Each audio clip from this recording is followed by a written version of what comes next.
646 earthquakes in 3 months. That is what has been unfolding in a stretch of Nevada desert almost no one is watching, while the entire country keeps staring at the one fault it has been taught its whole life to fear. But here is the part that should stop you cold. The fault everyone watches is not the one that has produced America's largest earthquakes in living memory. That distinction belongs to a younger, hidden fault system running inland through the desert, the same system shaking the ground near Fallon tonight. 3 times in recent decades it has torn open the earth far from the famous fault, and almost no one noticed. Over the next 2 hours, I am going to show you why we have all been looking in the wrong direction, and what the desert has been trying to tell us this entire time. Before we get into it, if you enjoy what we do here at Project Nightwatch, hit like and subscribe so you don't miss any of our nightly debriefs, and drop a comment to tell me where you're watching from tonight. Now let's get into it. Part 1. The desert that will not stop shaking. Somewhere out in the western Nevada desert, a few miles from a town most Americans have never heard of, the ground has been moving for 3 months straight. 646 earthquakes. That is not a typo, and it is not a single event. It is a count that has been climbing week after week since the middle of spring. Most of these tremors are small. Many of them you would never feel unless you were standing right on top of them, a glass of water trembling on a kitchen counter at 5 in the morning. But a few of them have not been small at all. In the middle of April 2026, one of them reached magnitude 5.7. A couple of weeks later, another reached magnitude 5.2.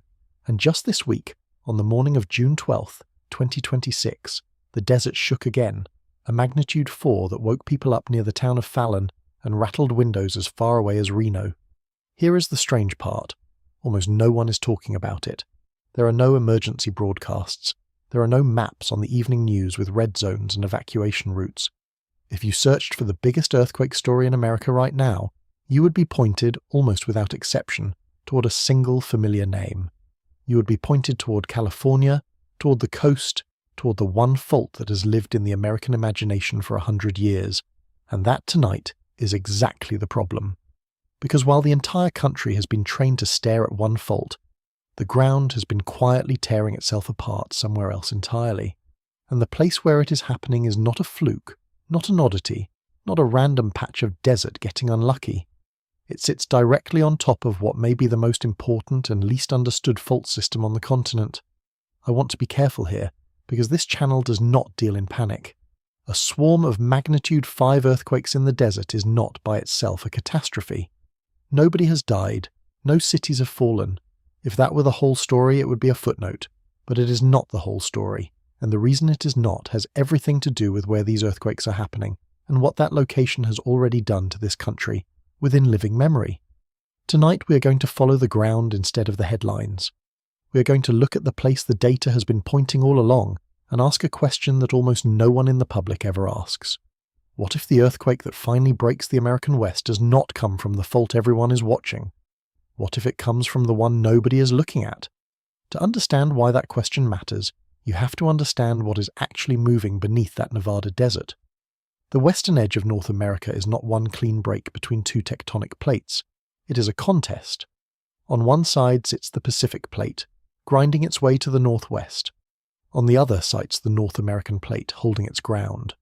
Between them, the planet has to find a way to release that motion, somewhere, somehow, every single year. And the amount of motion is not trivial. The 2 plates slide past each other at a rate of roughly 50 millimeters every year, about the speed your fingernails grow, which sounds slow until you remember that it never, ever stops, and that the rock has to absorb every millimeter of it until it cannot anymore. For most of the last century we believed we knew where that motion went. We believed it went into the San Andreas, and to be fair, most of it does, but not all of it. A growing share of that plate motion, somewhere between 15 and 25% of it, does not run along the California coast at all. It runs far inland, up the dry eastern flank of the Sierra Nevada, through the empty basins of the Mojave, and north into the deserts of Nevada. Geologists have a name for this inland belt. In the south they call it the Eastern California Shear Zone. In the north they call it the Walker Lane. And what the Nevada swarm is sitting on right now is the Walker Lane. That 15 to 25% might not sound like much, but think about what it actually means. It means that one fault out of every 4 or 5 that the plate boundary uses is not the famous one. It means that a quarter of the strain that builds up between 2 of the largest objects on the surface of this planet is being loaded into a fault system that the average person could not name, could not find on a map, and has never once been warned about. And that strain does not simply vanish. It accumulates, year after year, in rock that is being slowly bent past its breaking point. The only question is when it lets go, and how violently. People sometimes assume that because plate motion is slow, the danger it builds must also be gentle, but the arithmetic says otherwise. Strain accumulating at even a handful of millimeters a year does not stay small. It compounds, decade after decade, century after century, stored in rock that bends elastically until it simply cannot bend any further. When that limit is reached, all of the motion the fault failed to release gradually is released at once, in seconds, as an earthquake. The slowness of the loading and the violence of the release are 2 sides of the same coin. A fault that has been quietly storing a century of motion does not give it back politely. It gives it back in a single, sudden lurch, and the longer the quiet loading went on, the larger that lurch can be. This is where the Nevada swarm stops being a curiosity and starts being a signal. Because a swarm is not random noise. A swarm is the sound a fault system makes when it is active, when stress is moving through it, when blocks of crust are adjusting against one another at depth. And this particular swarm is doing something that should make anyone who studies these things sit up a little straighter. The activity is migrating. It started in one area and has been creeping toward the southwest, toward the more populated ground around Fallon and the corridor that leads to Reno. And some of these earthquakes are breaking in directions that do not match the old, familiar faults that were mapped out here long ago. They are breaking against the grain. That is not what a quiet, stable region does. That is what a fault system does when it is reorganizing itself, when it is, in a very real sense, still under construction. I keep coming back to that word because it is the word that ties this entire story together. Construction. The Walker Lane is not an old, finished fault like the ones we usually talk about. It is young. It is, by the standards of the planet, brand new, and it is still being built. And the place we are watching it being built is a stretch of desert that millions of Americans drive past every year without a second thought, on their way to somewhere else, never knowing that the ground beneath the highway is in the middle of becoming something it has never been before. Over the next 2 hours, I am going to show you what that something is, why it is so dangerous, and why the fact that we are all looking in the wrong direction may turn out to be the most consequential blind spot in the country. We are going to start with the fault you do know, the one you have been taught your whole life to fear, and I am going to show you why that fear, as real as it is, has quietly led us astray. Because the truth about the American West is not that the danger is where we think it is. The truth is stranger, and far more unsettling. The danger has been building all this time in the one place we never thought to look, and tonight, in the Nevada desert, it is finally starting to show itself. Part 2. The fault you were taught to fear. Every country has a disaster it has agreed to be afraid of. For the United States, that disaster has a name, and the name is the San Andreas. You have seen it without ever studying it. It is the long red line that slashes through California in every documentary, the crack that swallows highways in the movies, the phrase that an entire culture has compressed into 3 words, the big one. For 4 generations, when an American imagined the ground opening up, they imagined it opening along the San Andreas, and that fear is not foolish, it is earned. The San Andreas is genuinely enormous, genuinely capable of a magnitude 8, and genuinely overdue along parts of its length. If your goal is to be afraid of the right things, the San Andreas belongs near the top of the list. But here is the trap, and it is a subtle one. When a society decides what to fear, it also, without meaning to, decides what to ignore. Attention is not free. It is a finite resource, and every bit of it we pour into one place is a bit we are not spending somewhere else. We built our hazard maps around the coast. We wrote our building codes with the coastal cities in mind. We trained the public to think of earthquake country as a thin ribbon running along the Pacific shoreline from San Francisco down through Los Angeles. And in doing all of that, we quietly drew a border in the national imagination. Earthquakes happen there, on the coast. Out here, in the interior, we are safe. That border is a fiction, and the fault system this story is about lives entirely on the wrong side of it. To see why the San Andreas captured all of our attention, it helps to understand what it actually is. The San Andreas is a transform boundary, which is a precise way of saying that it is the seam where the Pacific plate slides horizontally past the North American plate.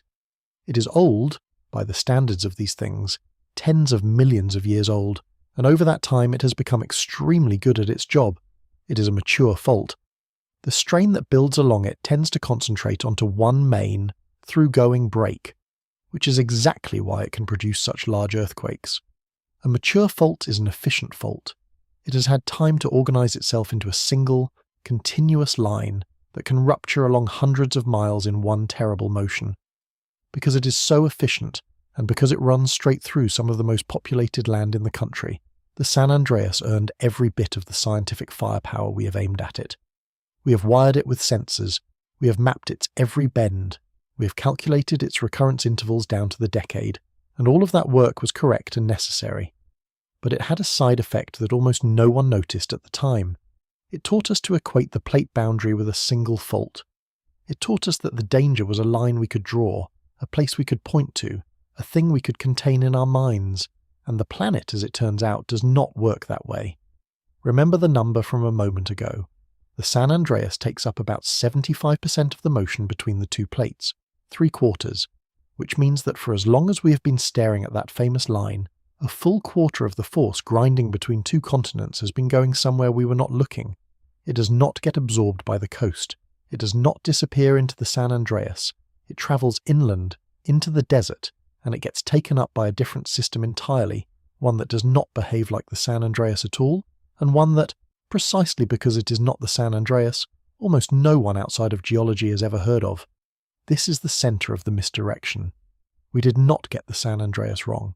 We got everything else wrong by comparison. We let the one fault we understood best become the only fault we thought about at all.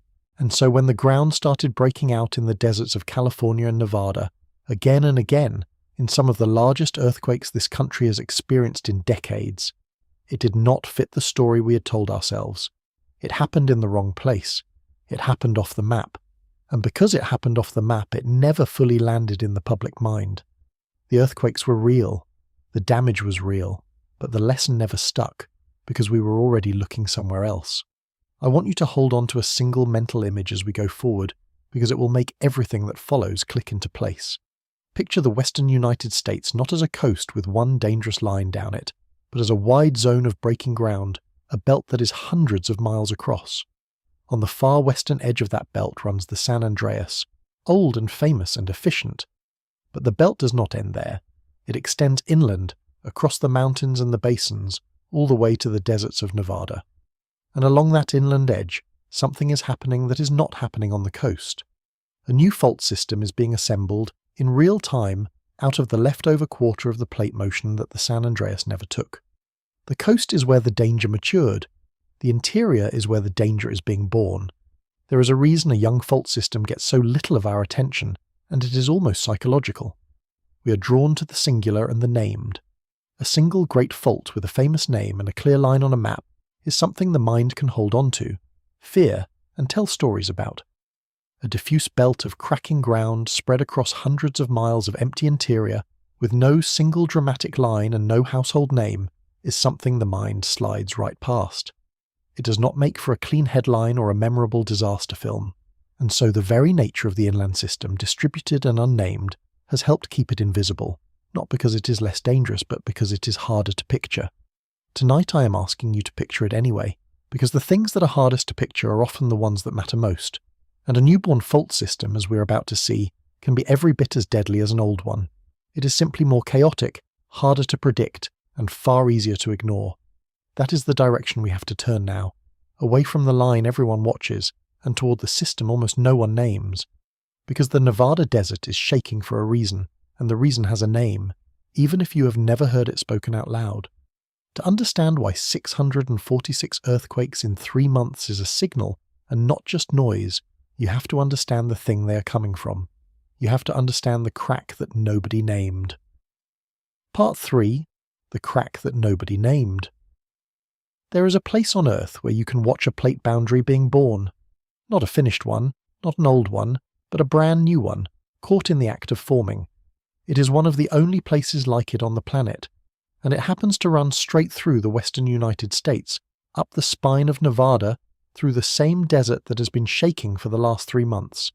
Geologists call it the Walker Lane in the north and the eastern California shear zone in the south, but those are just two names for one continuous idea. They describe a wide belt of cracking ground that is, slowly and violently, trying to become the next great fault of North America. Let me explain what that actually means, because it sounds like science fiction, and it is not. For tens of millions of years, the Pacific and North American plates have been sliding past each other along the San Andreas. But plate boundaries are not permanent fixtures. They move, they migrate, and there is strong evidence that this one is in the early stages of jumping inland, abandoning its old path along the coast and assembling a new path through the deserts to the east. The Walker Lane is that new path, caught in mid-formation. When geologists look at it, they are not looking at a stable, finished fault. They are looking at the rough draft of a future plate boundary, one that may, over the next several million years, take over the job the San Andreas does today, and leave the famous coastal fault behind as a relic. The scientists who study this, including the geologists Faulds and Henry, whose work has shaped how we understand this region, describe the Walker Lane with a very specific word. They call it incipient, a nascent transform fault, an infant boundary, and that word matters enormously, because a young fault and an old fault do not behave the same way at all. An old fault, like the San Andreas, has had time to smooth itself into a single clean line. A young fault has not. It is messy. The motion is spread across dozens of smaller breaks instead of one big one. The pieces are still negotiating with each other, still figuring out how to connect, still snapping in different directions as the system searches for the path of least resistance, and every one of those snaps is an earthquake. This is why the Nevada swarm is breaking against the grain. Remember that detail from earlier, the way some of these quakes are rupturing in directions that do not match the old mapped faults. That is not an anomaly to be explained away. That is the signature of a young fault system overprinting an older one. The Nevada desert was already broken up long ago by a different process, one that stretched the crust and dropped long valleys between rising mountain ranges. Now the Walker Lane is cutting across that older fabric with a new kind of motion, a sideways, shearing motion, and the collision between the old pattern and the new one is exactly what produces these strange off-axis earthquakes. The ground is, quite literally, being rewritten, and we are alive to watch it happen. Few generations could say that honestly. For almost all of human history, the forces that shaped the surface of the planet were invisible to the people living on it, processes too slow and too quiet to register within a single life. We inherited a world that looked finished and assumed it was.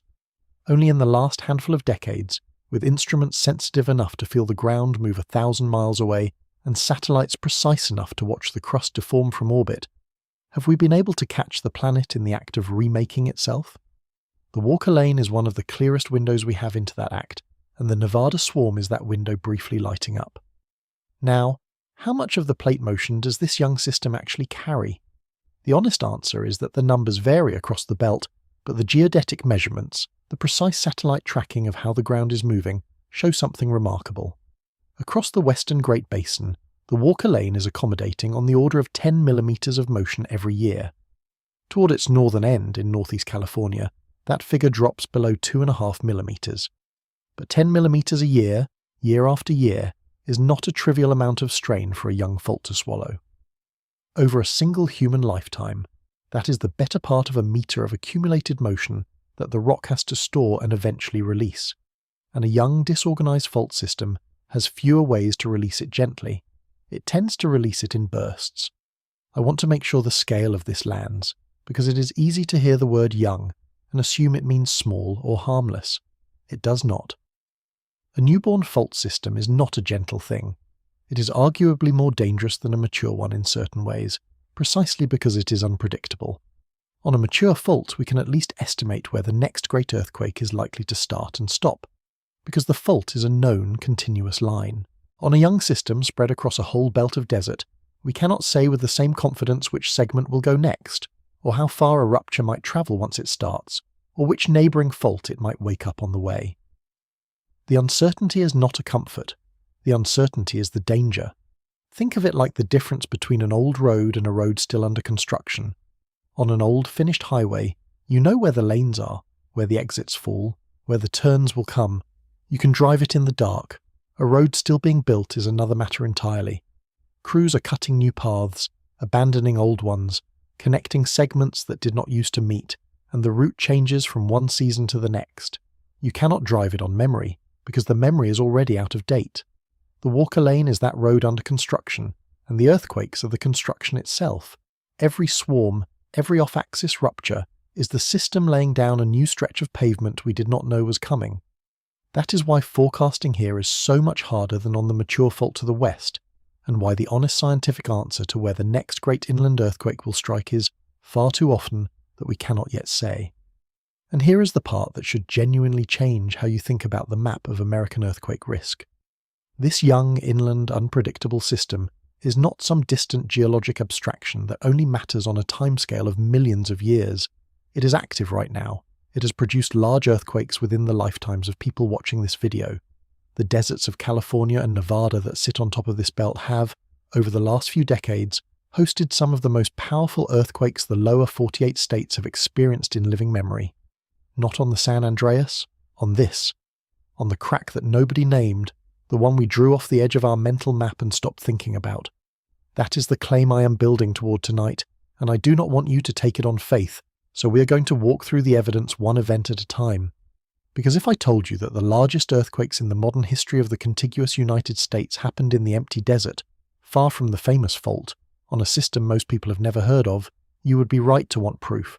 The proof exists. It is written into the ground in 3 places, in 3 earthquakes, across 3 decades. And the first of them struck on a summer night in the Mojave, in 1992, on a fault almost no one had ever worried about, and it was so unexpected and so revealing that it permanently changed the science of earthquakes itself. To understand why a desert swarm in 2026 should have your attention, you have to go back to that night. You have to understand what happened when this young system first showed the modern world what it was capable of. Because everything we fear about the Walker Lane today, we learned the hard way from the moment the desert first tore open. Part 4. The night the desert tore open. In the early morning hours of June 28, 1992, the Mojave Desert of Southern California came apart. At 19 minutes before 5 in the morning, a rupture began near a town called Landers, and it did not behave the way earthquakes were supposed to behave. The shaking reached magnitude 7.3. To put that in human terms, it was the most powerful earthquake to strike the lower 48 states in 40 years. People felt it across an enormous stretch of the west, from the desert outward in every direction, a wave of motion rolling out from a patch of empty scrubland that almost no one had ever considered dangerous. And the fault it broke on was not the San Andreas. It was not even close. Here is what made Landers so unsettling to the scientists who rushed out to study it. The earthquake did not rupture a single clean fault the way the textbooks described. Instead, the rupture started on one fault, tore along it, and then jumped. It leapt from one fault onto another, and then onto another, and then onto another, stringing together a chain of separate breaks into one continuous cascading rupture that ran for around 85 kilometers across the desert floor. The Johnson Valley Fault, the Homestead Valley Fault, the Emerson Fault, the Camp Rock Fault. 4 named faults, faults that had been mapped as separate features, all linked together in a single catastrophic motion, as if the ground had decided to ignore the boundaries we had drawn on it. You could walk along the surface rupture afterward and watch it leave one fault, cross open ground, and pick up on the next. The earth had connected the dots in a way no one had predicted. Out on the desert floor afterward, you could read the whole event written into the ground. The rupture had left a scar you could walk along, a fresh tear in the surface where one side of the earth had slid past the other by meters in a matter of seconds. Fences that had run straight the day before were now offset, snapped sideways, and jogged where the fault crossed them. Dirt roads ended on one side of the break and resumed, shifted, on the other. To stand at such a place is to understand viscerally what a strike-slip earthquake actually is, not shaking in the abstract, but the literal sideways motion of one enormous block of the planet against another, frozen in the dirt at your feet. And what that scar recorded at Landers was not one clean line, but a chain, a rupture that had leapt from fault to fault across the desert, as though the boundaries we had drawn meant nothing to it at all. This was the moment the modern science of earthquakes changed. Before Landers, the prevailing assumption was that a fault was a fault. that a rupture would stay on the structure it started on and stop when it ran out of that structure. Landers proved that assumption wrong in the most direct way possible. It showed that earthquakes could cascade, that one fault breaking could hand its energy to a neighbour and set off a chain reaction across an entire system. It is often described, quite simply, as the temblor that changed earthquake science. And the lesson it taught was not a comforting one. It meant that the danger of a fault system could be far greater than the sum of its individual faults, because under the right conditions those individual faults could act together as one. And Landers did not come alone. It came with company, and the company is almost as important as the main event. About 2 months earlier, in late April of that same year, the same general region had produced a magnitude 6.1 earthquake near Joshua Tree, a kind of warning shot that, at the time, no one fully understood. Then came Landers itself in late June, and then, only about 3 hours after Landers, a separate magnitude 6.5 earthquake struck nearby, at Big Bear. Read that timeline again: a foreshock in April, a magnitude 7.3 in June, and another strong earthquake on a different fault 3 hours later. This was not one earthquake. This was a system waking up, a whole region of the desert lighting up in a coordinated sequence, with faults triggering faults across tens of kilometers of crust. Now, where did all of this happen? It happened in the Eastern California shear zone. It happened on the southern end of the very same inland belt that, hundreds of miles to the north, becomes the Walker Lane and runs beneath the Nevada desert that is shaking tonight. Landers was not a freak event on some isolated fault. Landers was this system, the young inland system, the crack that nobody named, announcing in 1992 that it was fully capable of producing a great earthquake far from the coast, far from the fault everyone was watching, in terrain we had quietly decided was safe. Think about what that should have done to the national conversation about earthquake risk. The single most powerful earthquake the contiguous United States had felt in 2 generations had just struck, and it had struck nowhere near the San Andreas.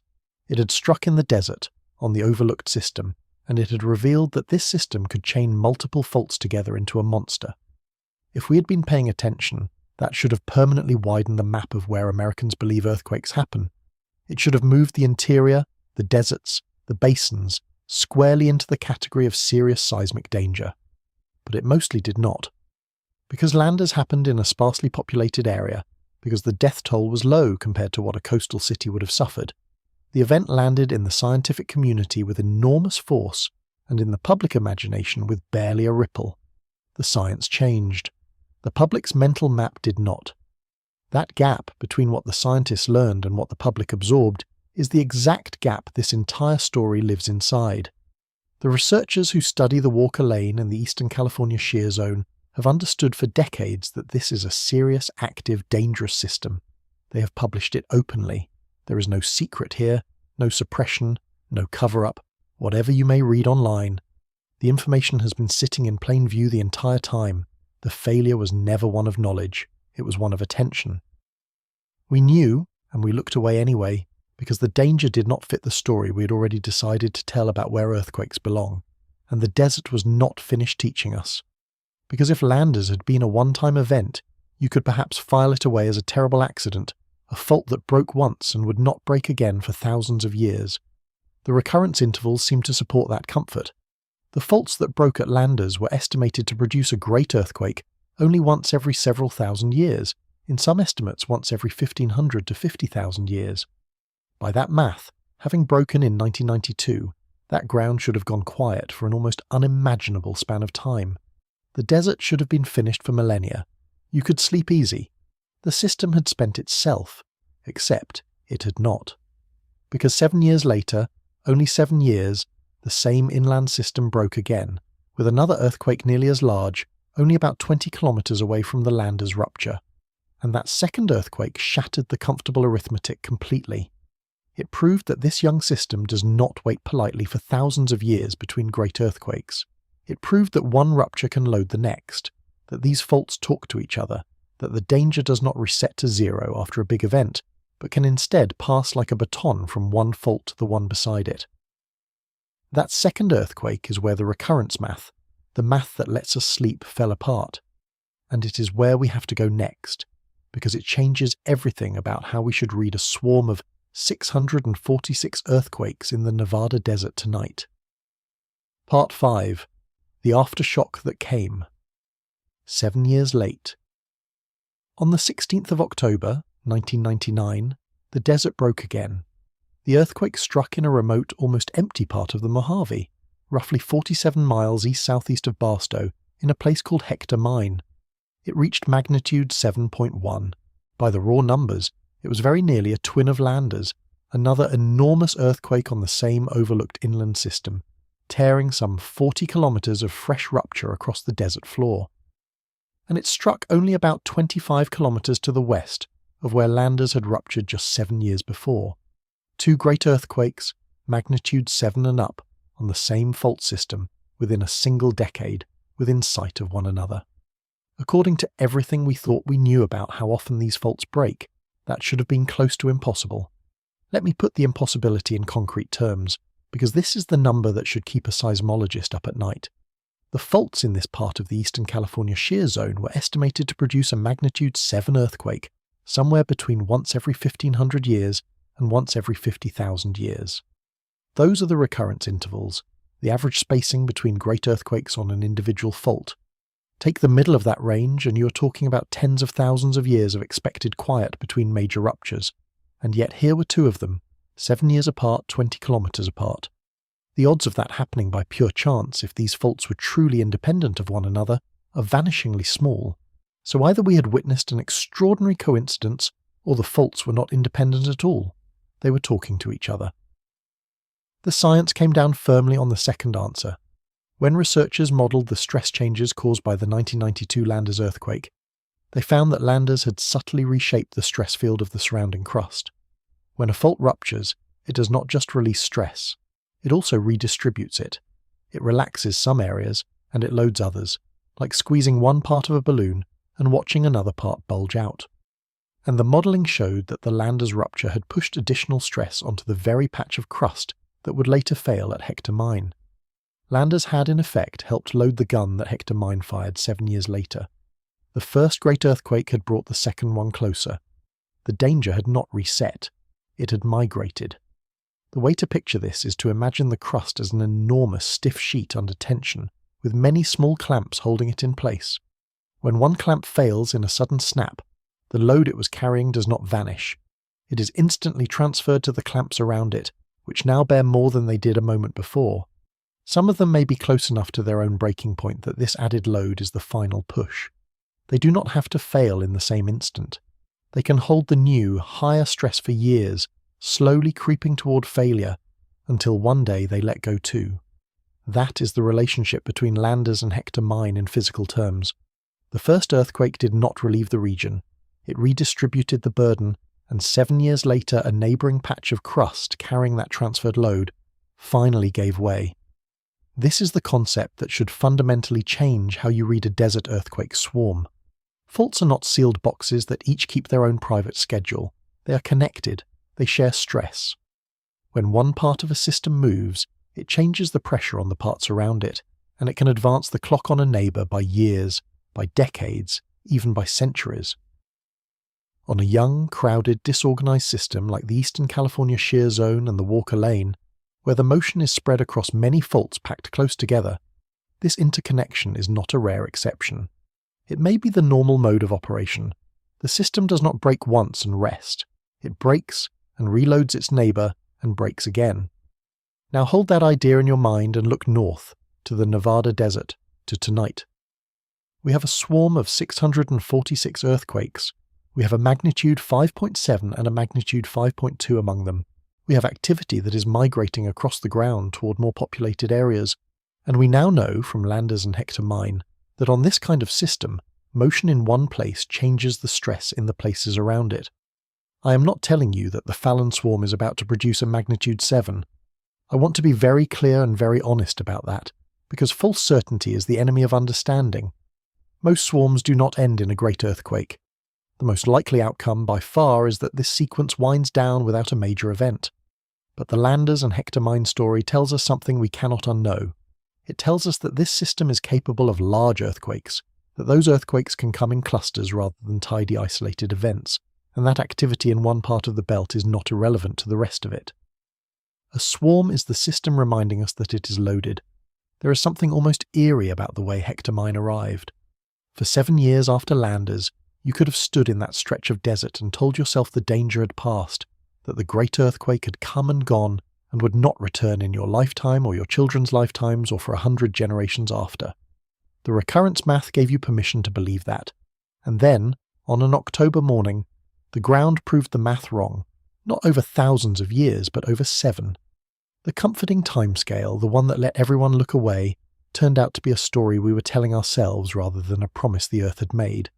The desert kept its own counsel, and it broke on its own schedule, not ours.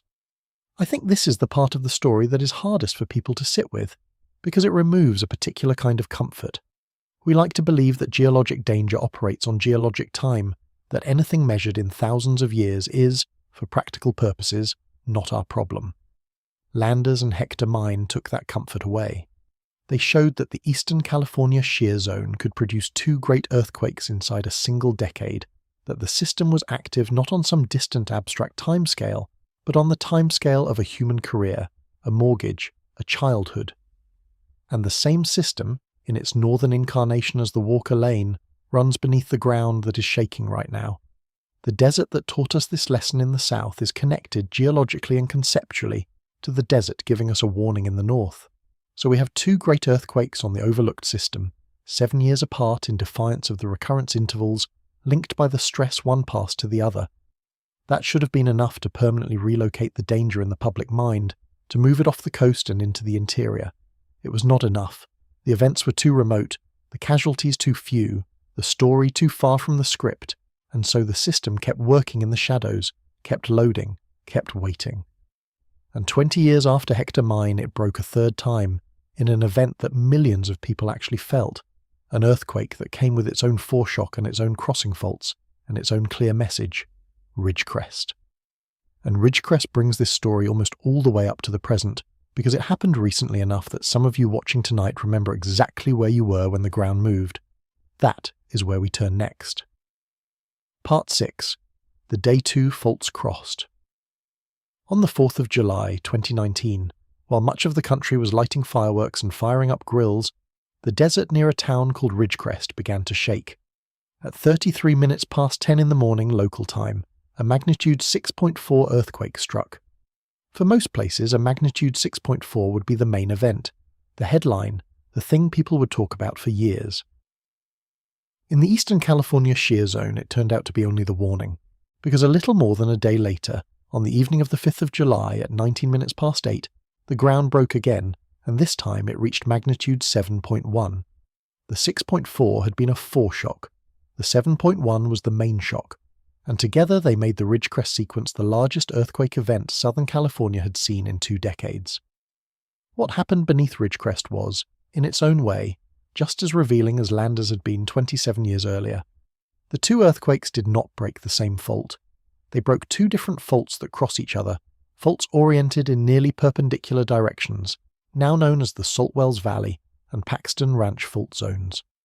Picture 2 cracks laid across each other almost like a letter X, and picture the energy of the Earth jumping between them. The foreshock broke one orientation, the main shock broke the other. This is what geologists call conjugate faulting, 2 faults at roughly right angles failing in the same sequence, and it is another fingerprint of a young, disorganized fault system, one that has not yet settled into a single clean line, and so breaks in this complicated, crossing, improvisational way. The mature San Andreas does not generally behave like this. The young inland system does. For the people who lived through it, the Ridgecrest sequence was a lesson in how an earthquake refuses to respect a calendar.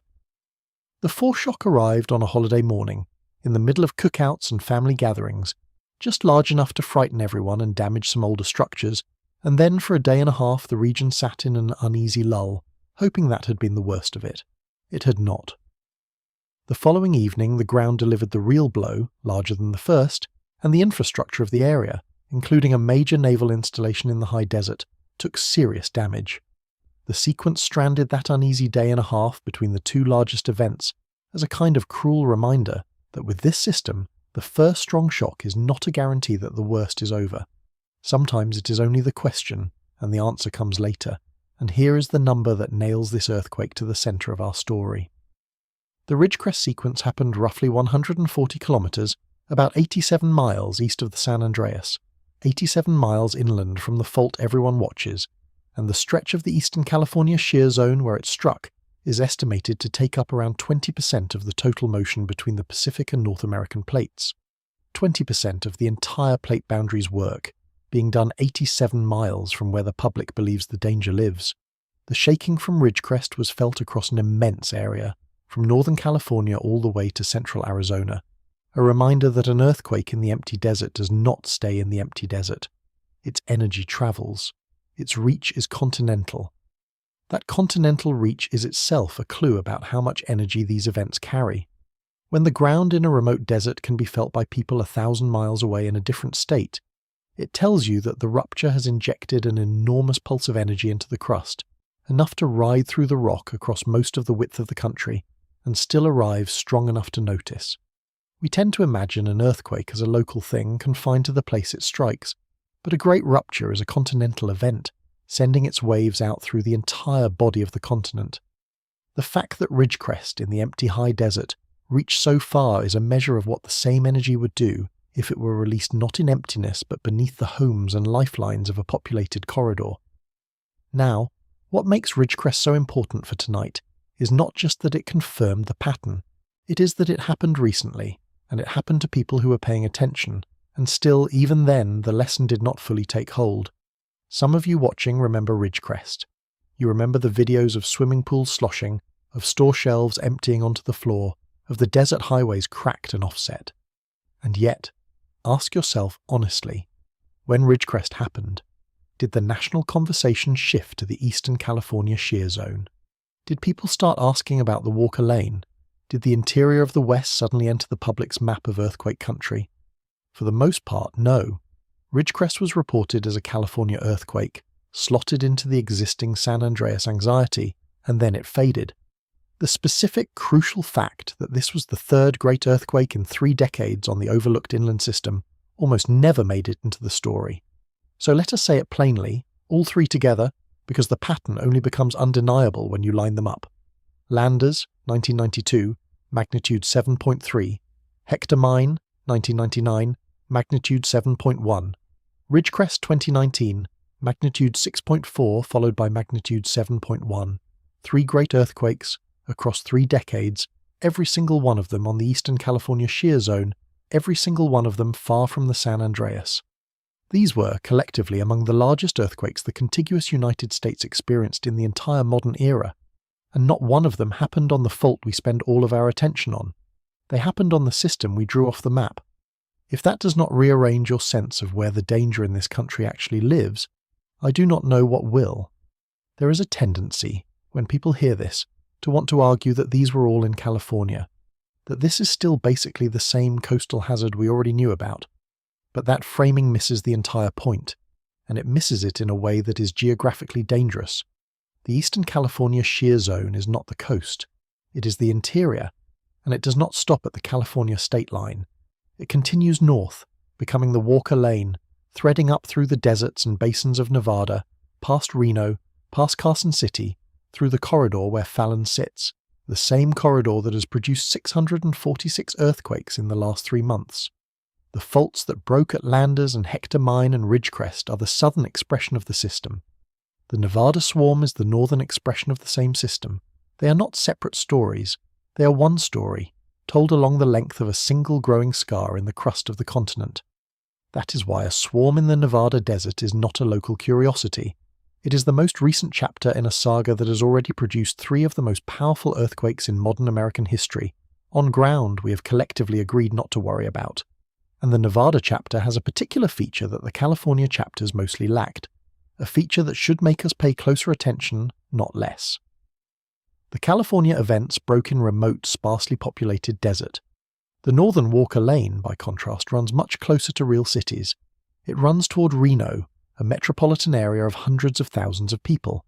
It threads near Carson City, the state capital, and the current swarm is migrating, by the accounts of those watching it closely, toward that more populated ground rather than away from it.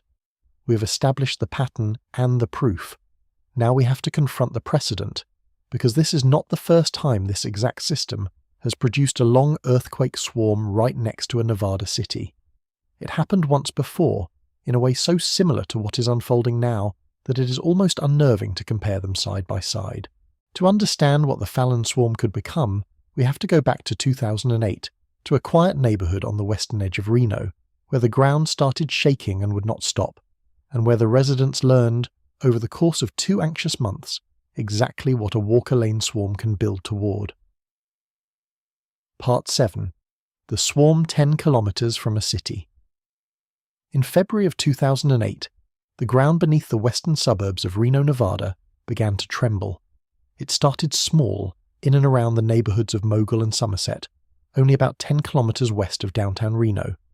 At first, these were the kind of earthquakes that barely register, shallow little jolts a kilometre or two below the surface, the sort of thing that makes a picture frame tilt and a dog bark and not much else.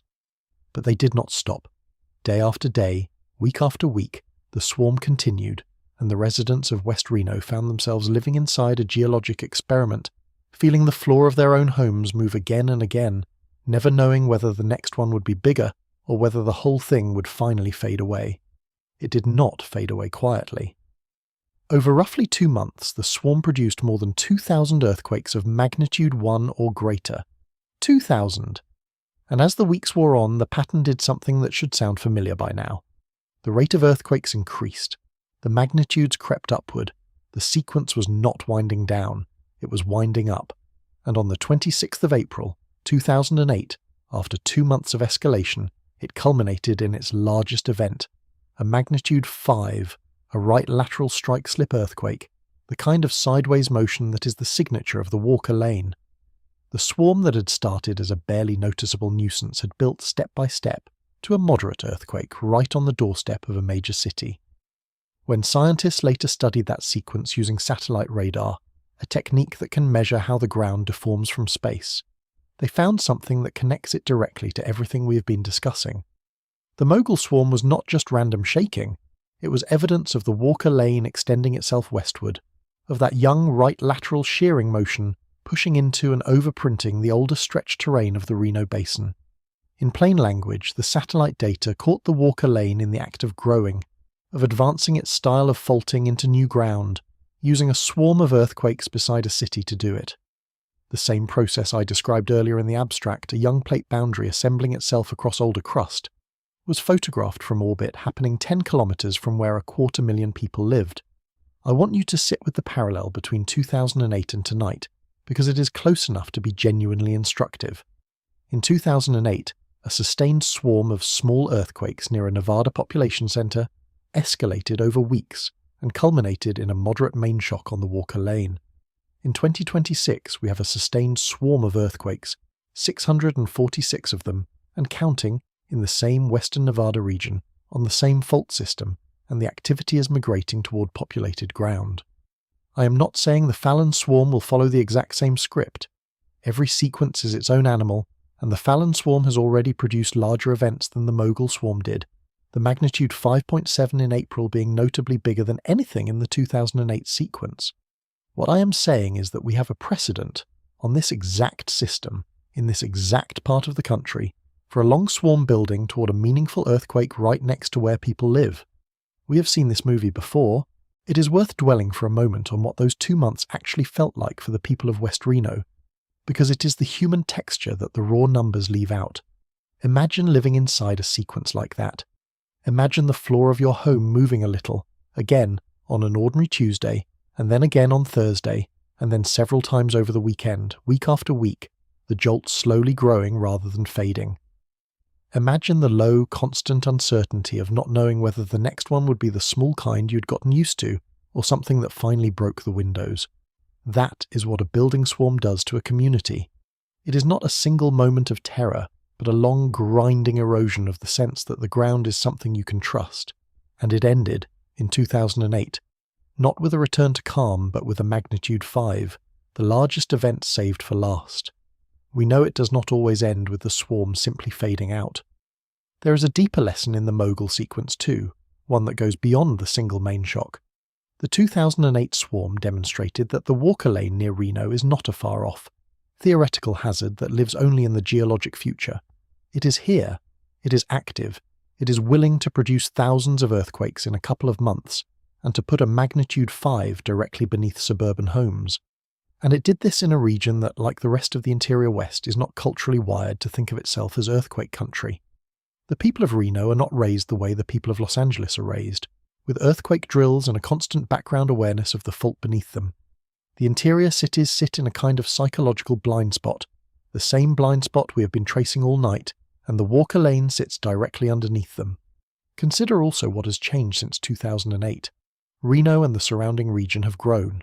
More people, more buildings, more infrastructure, more of everything that an earthquake can damage, all of it packed into the corridor where the Walker Lane is doing its work. The exposure has increased even as the public awareness has not. If the 2008 swarm happened again today, it would threaten more than it did then, simply because there is more there to threaten. And the Fallon swarm is unfolding in that same growing corridor, in a region that has added population and development in the years since Mogul, on a fault system that has already proven, 3 times in the south and once near Reno, exactly what it is capable of. This is the moment to address the most natural objection, the one a careful person should be raising right now. If most swarms fade out without a major earthquake, why treat this one as a warning at all? It is a fair question, and the honest answer is the one I keep returning to, because intellectual honesty is the whole point of this channel. Most swarms do fade. Statistically, the single most likely outcome of the Fallon sequence is that it gradually quiets down and never produces a great earthquake. A swarm raises the short-term probability of a larger event, but it raises it from a small number to a slightly less small number. It does not schedule a disaster. Anyone who tells you a swarm guarantees a big one is selling false certainty, and false certainty is just panic wearing a lab coat. But here is the other half of that honesty, and it is the half that matters tonight. The reason the Fallon swarm deserves our attention is not that it predicts a great earthquake. It is that it reveals an active system. It is a flashlight, briefly illuminating a fault network that is otherwise invisible to the public, and what it illuminates is a system that takes up a quarter of an entire plate boundary, that has produced 3 magnitude 7 class earthquakes in the south in living memory, that has thrown a magnitude 5 beneath a Nevada city before, and that runs directly beneath a growing population corridor while almost no one is watching. The swarm is not the danger. The swarm is the reminder of a danger that was always there. And the value of the reminder is not in panic, it is in finally looking in the right direction. So now we have to ask the obvious next question. The Fallon swarm itself, the 646 earthquakes, the magnitude 5.7, the events breaking against the grain. What exactly is it doing, in detail, right now? Because the specifics of this particular sequence are strange enough, and telling enough, that they deserve a close look on their own terms, and when we look closely, we find that the desert is not just shaking. It is shaking in a way that suggests the young boundary beneath it is reorganizing itself in real time. Part 8. 646 Warnings. Let us go back to the desert as it stands tonight and look at the numbers without flinching. 646 earthquakes in roughly 3 months in the western Nevada desert near Fallon. That is the count as it has been tracked through the middle of June 2026, and it has been climbing the entire time. The largest event in the sequence struck in the middle of April, a magnitude 5.7.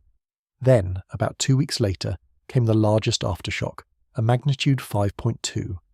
And scattered through the months between, a whole series of magnitude 4 earthquakes, including the one this very week, on the morning of June 12th, a magnitude 4 that came in initially reported as a magnitude 4.5, shallow, sudden, around 5 in the morning, felt by people from the Fallon area over toward Reno.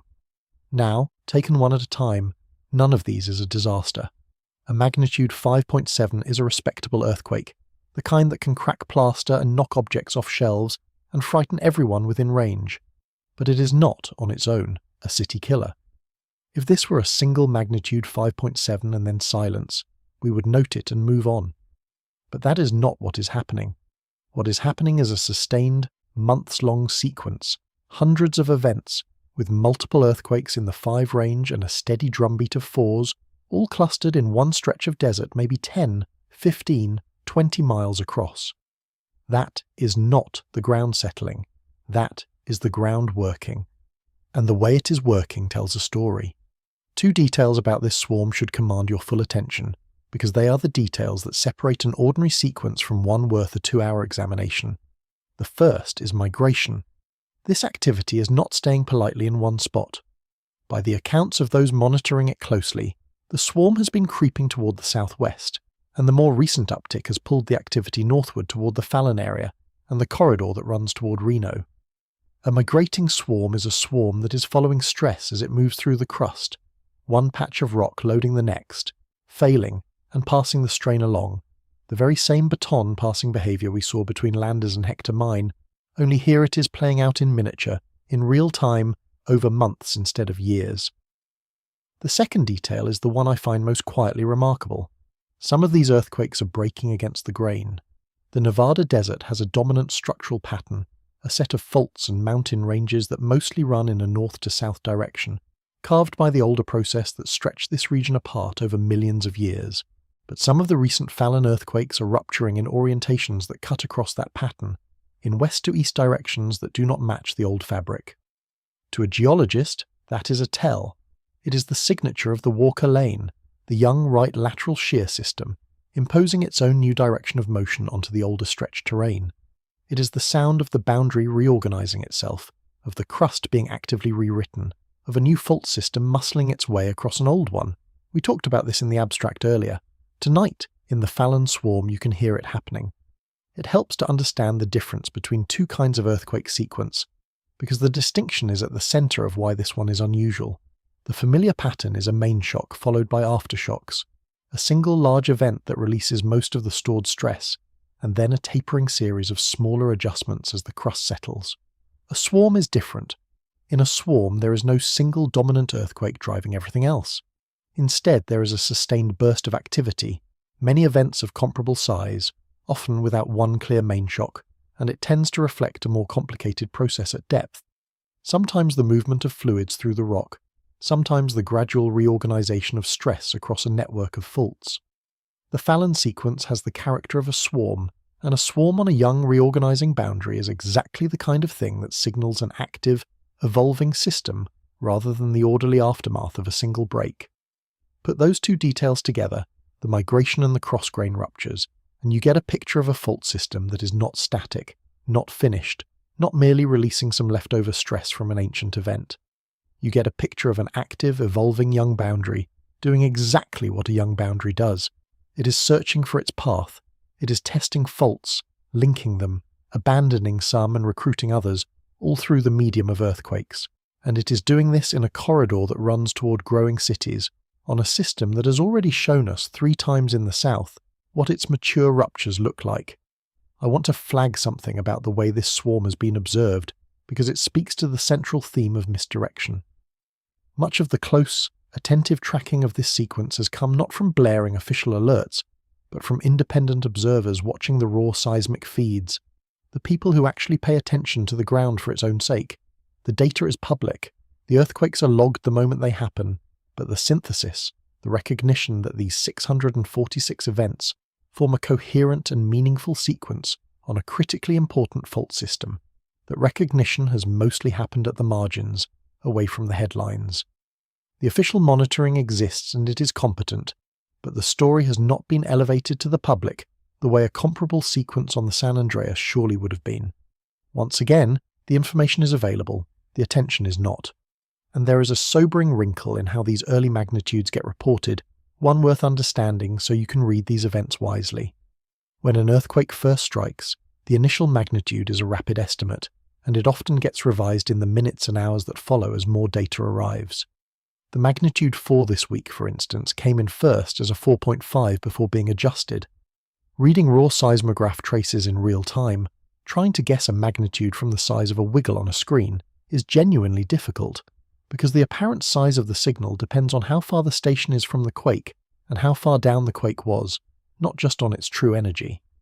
I mention this because it is exactly the kind of place where misinformation breeds.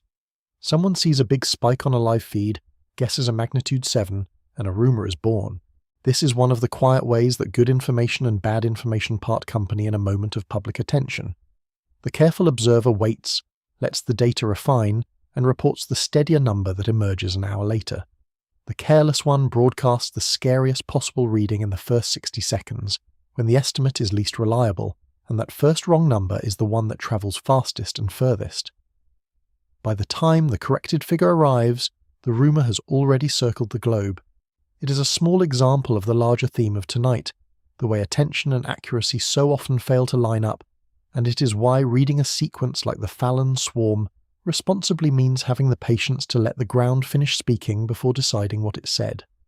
The discipline of waiting for the revised calculated number is part of looking at this honestly, rather than hysterically. So here is where the Fallon swarm leaves us. We have a months-long escalating, migrating sequence of earthquakes, with multiple magnitude 5 events, breaking partly against the regional grain, on the northern Walker Lane, in a corridor that leads toward Reno and Carson City, on the same fault system responsible for the 3 largest earthquakes the contiguous United States has felt in the modern era. It is not a prediction of catastrophe, it is a window into an active system, and the system it reveals is the one we have spent a century refusing to look at. To understand why this particular desert is so prone to this behaviour, why Nevada specifically is being torn and shifted at the same time, we have to look beneath the swarm, into the architecture of the ground itself. We have to understand why this land is being pulled apart and sheared sideways all at once. Part 9. A land pulled and sheared at once. To understand why the Nevada desert behaves the way it does, you have to understand that this ground is being subjected to 2 completely different forces at the same time, and the conflict between them is what makes this one of the most mechanically complicated stretches of crust on the continent. The first force is older, and it has been at work for tens of millions of years. The entire region between the Sierra Nevada and the Rocky Mountains, an enormous expanse of desert and mountain that geologists call the Basin and Range, has been stretching. The crust here is being pulled apart slowly, relentlessly, like a piece of warm taffy drawn between 2 hands. As it stretches, it cracks into long blocks, and those blocks tilt and drop and rise, producing the distinctive corrugated pattern of north to south mountain ranges, separated by long flat valleys that defines the whole region. If you have ever driven across Nevada and wondered why the terrain repeats, mountain, valley, hour after hour, that is why. You're driving across the wrinkles left by a continent being stretched. The scale of that stretching is difficult to hold in your head, so it is worth making concrete. Over the long span of geologic time, the crust of this entire region has been pulled apart so much that the distance across it has grown by a substantial fraction, the land thinning and dropping as it widened, like a thick sheet of dough drawn slowly outward until it stretches and tears. Each tear became a fault, each dropped block became a valley, each surviving high block became one of those long, narrow mountain ranges. The whole corrugated province, hundreds of miles across, is the accumulated record of that pulling, and it is still going on today. The stretching has not stopped. It is simply being joined now by the newer sideways shearing of the Walker Lane, so that the same ground carries the scars of the old process and the fresh wounds of the new one at the same time. That stretching is the first force, and on its own it produces earthquakes, the normal faulting of a region being pulled apart. But now a second force has arrived, layered right on top of the first, and it is younger, and it is changing everything. That second force is the right lateral shear of the Walker Lane, the sideways grinding motion of the Pacific Plate dragging along the edge of North America, the motion that the San Andreas takes up most of, but not all of. This shearing motion is now being imposed across the same desert that is already being stretched.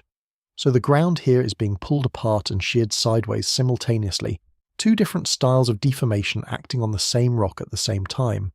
It is, in a sense, being asked to do 2 incompatible things at once, and the result is the strange, complicated, against the grain seismicity we see in places like the Fallon swarm.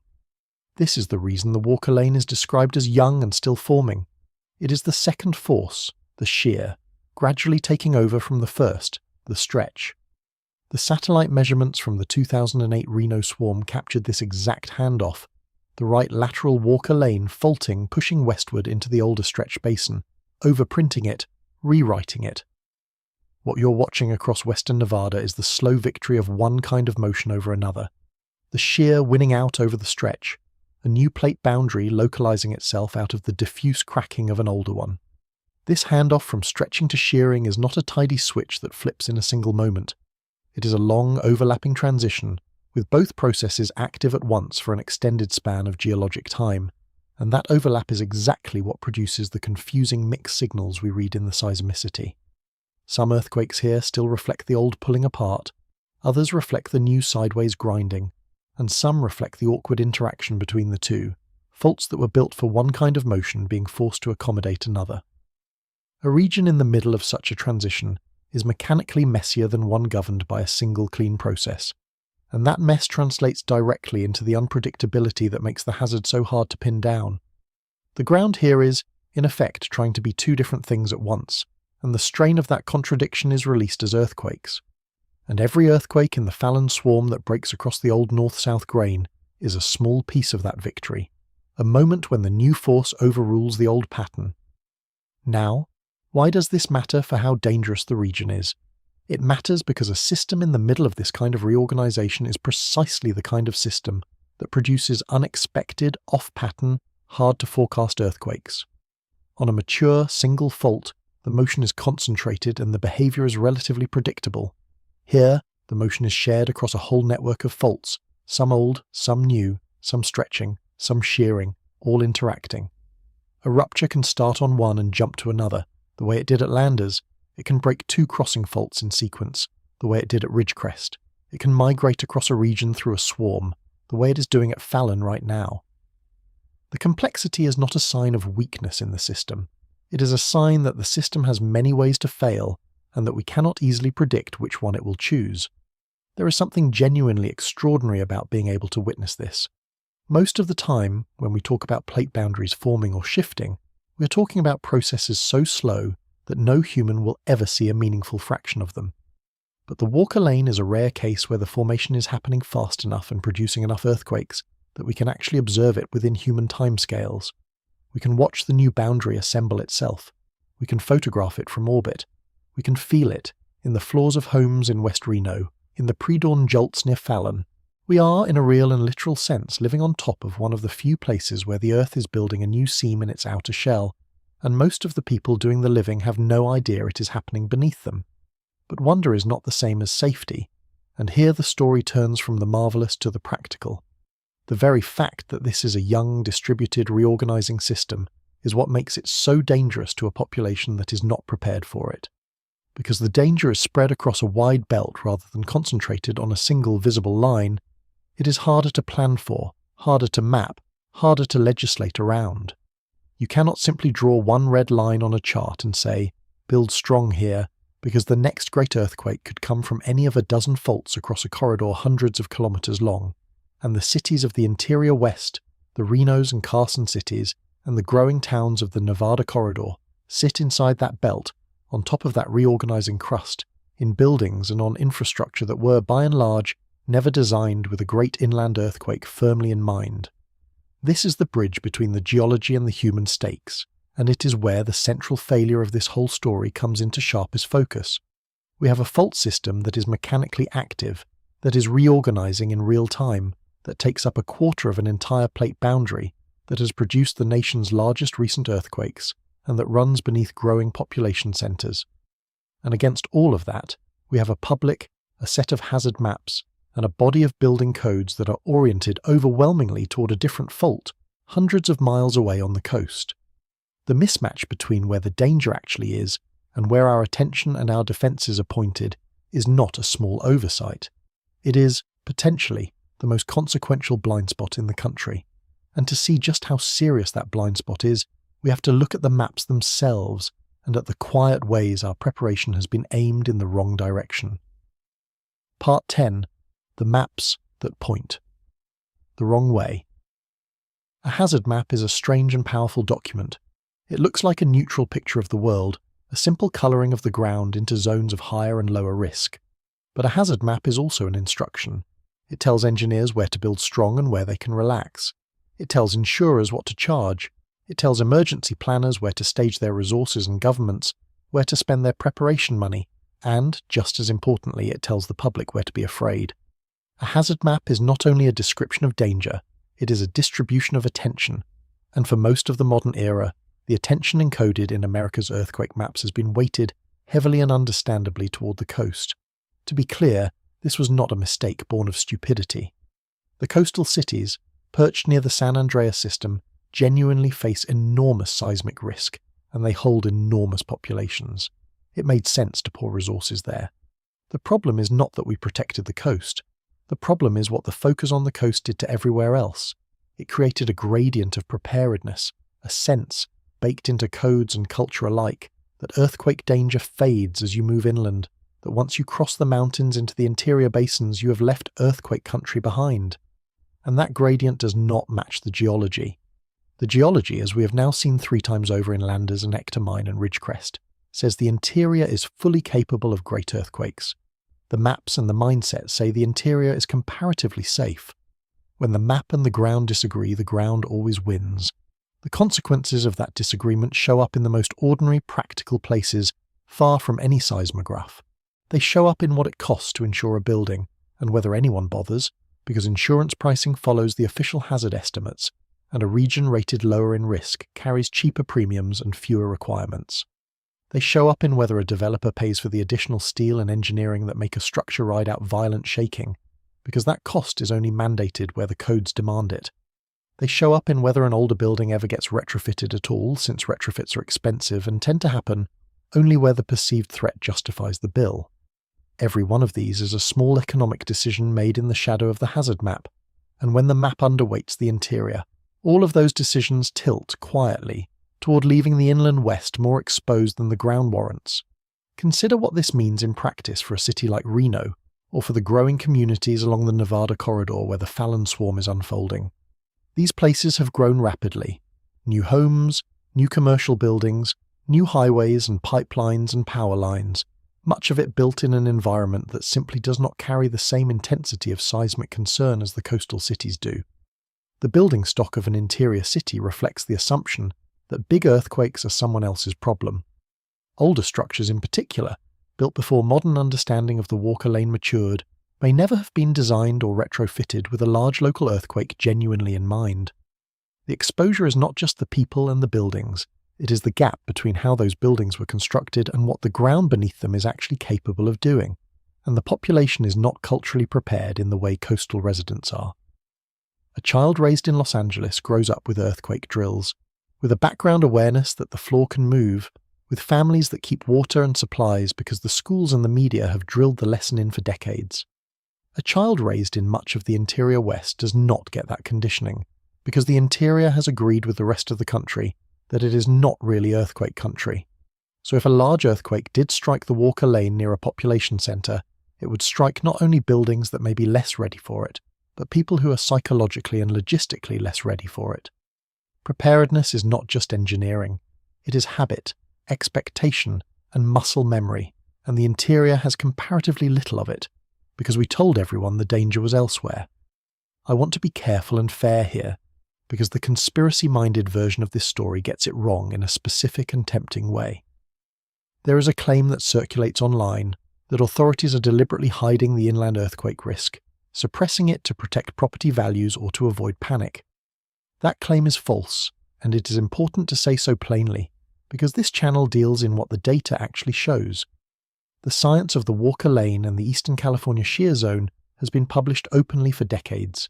The studies describing it as a nascent plate boundary, the measurements of its slip rate, the analyses of Landers and Hector Mine and Ridgecrest, all of it sits in the open scientific literature, available to anyone who looks. There is no vault, no cover-up, no suppressed file. The failure is not concealment.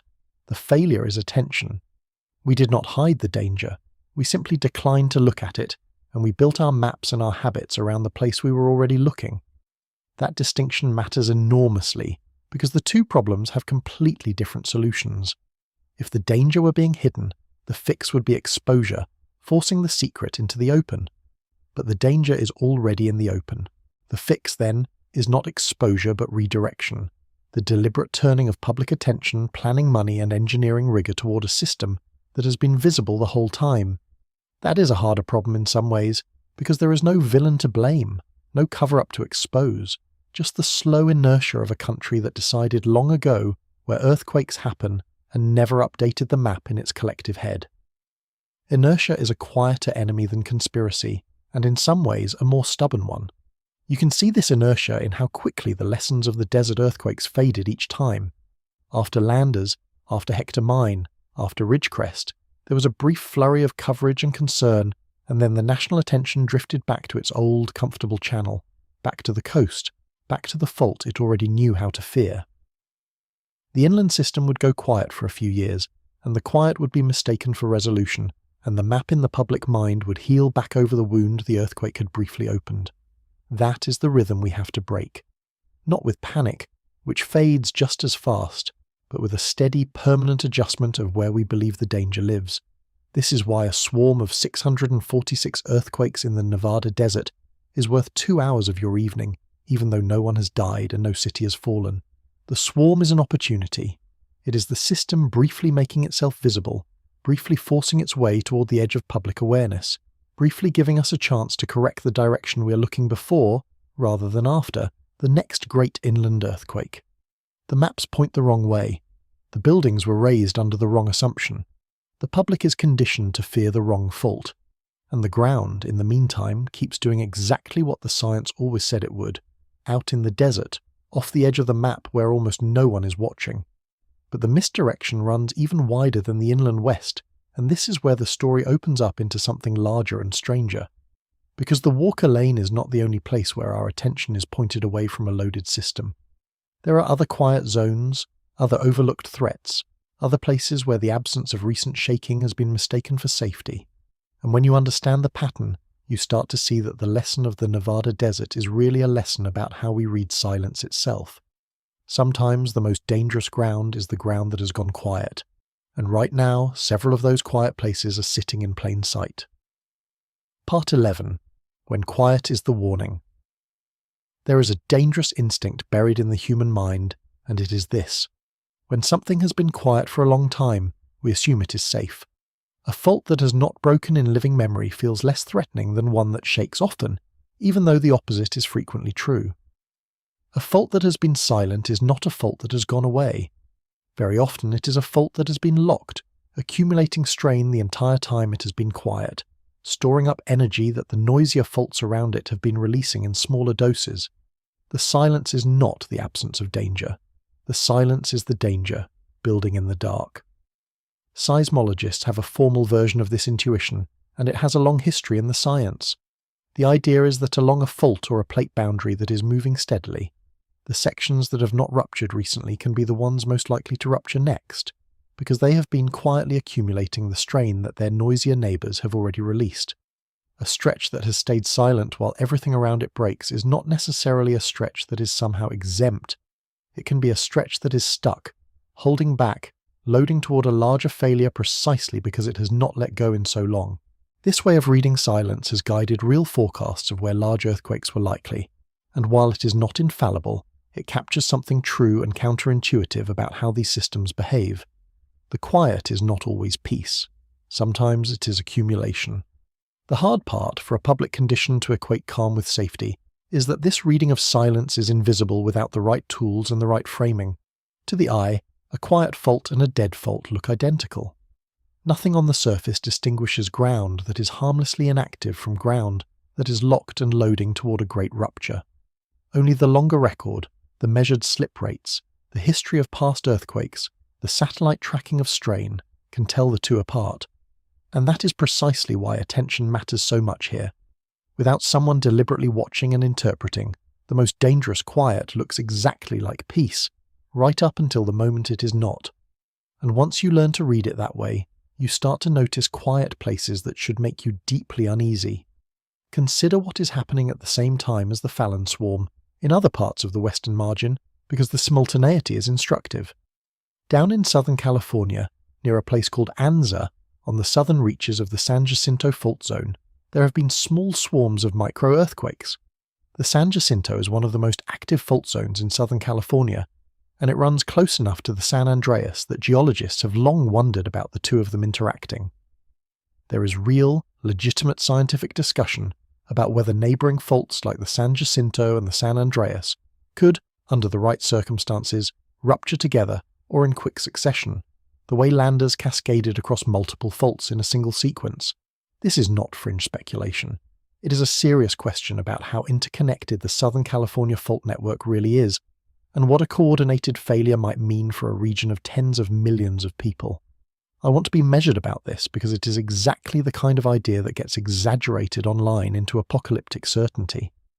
A simultaneous rupture of multiple major Southern California faults is a real physical possibility, demonstrated in principle by the cascading behavior we saw at Landers, but it sits in the tail of the probability distribution, not in the center. It is the worst case, not the expected case. The honest framing is that these faults are connected, that stress moves between them, that the system is more interlinked than the old one fault at a time picture suggested, and that this interconnection is one more reason the danger is larger and more complex than the simple coastal story implies. The microswarms near Anza are not a countdown. They are a reminder that the whole network is alive and in conversation with itself. Then look north, to the Pacific Northwest, to a different kind of quiet entirely. Off the coast of Oregon and Washington and Northern California lies the Cascadia subduction zone, a fault capable of producing earthquakes far larger than anything the San Andreas or the Walker Lane can manage, magnitude 9 monsters that recur every few hundred years and that last broke, in full, more than 3 centuries ago. And right now, beneath the northern end of Cascadia, instruments have been recording what is called slow slip, a quiet, gradual movement at depth that does not produce a felt earthquake, but that does load the locked, shallow part of the fault. By the field accounts being tracked, something on the order of 274 slow slip epicenters have been registered beneath the northern Cascadia margin. This is not an alarm. Slow slip events are a normal, recurring part of how Cascadia behaves, but they are also a reminder that the largest, quietest fault on the western margin is not asleep. It is breathing, slowly, in the dark, while almost no one watches. And then there is the example that completes the lesson, far out across the Pacific, along the Aleutian Trench off Alaska. There, amid a stretch of crust that produces earthquakes regularly, there is a section that has gone conspicuously silent, a seismic gap where the expected earthquakes have not been happening. To an untrained eye, a quiet section of an active trench looks like good news. To a seismologist, it can look like the opposite. A gap in an otherwise active zone can mean that section is locked, stuck, accumulating the strain that its neighbours are releasing, and that when it finally fails, it may fail all at once, in a single large rupture, precisely because it has been saving up for so long. The accumulated slip rate along that part of the Pacific Plate is high, which means the locked patch, if that is what it is loading quickly. The quiet stretch sticks out, as a careful observer might put it, like a sore thumb. Do you see the pattern that ties all of these together? Anza, Cascadia, the Aleutian Gap, and the Walker Lane itself. In every case, the real danger is not where the noise is loudest. It is in the places we are conditioned to overlook, the inland system instead of the coast, the locked gap instead of the active stretch, the slowly breathing giant instead of the chattering small faults. Over and over, the western margin of North America is teaching the same lesson. Our attention follows drama, and drama is not the same as danger. The fault that frightens us in the movies is not necessarily the fault that will break next. The systems most worth fearing are often the ones doing their work quietly, off the map, in the silence we mistake for safety. This is the larger truth that the Fallon swarm points toward. The swarm itself is loud, hundreds of earthquakes shouting from the desert. But what it illuminates is a system that has been quiet in the public mind for a century, loading the entire time, hidden behind the brighter, more familiar danger of the coast. The Walker Lane is the locked gap of the national imagination, the quiet place we mistook for safe. And the question that remains, the one we have been circling all night, is the most important one of all.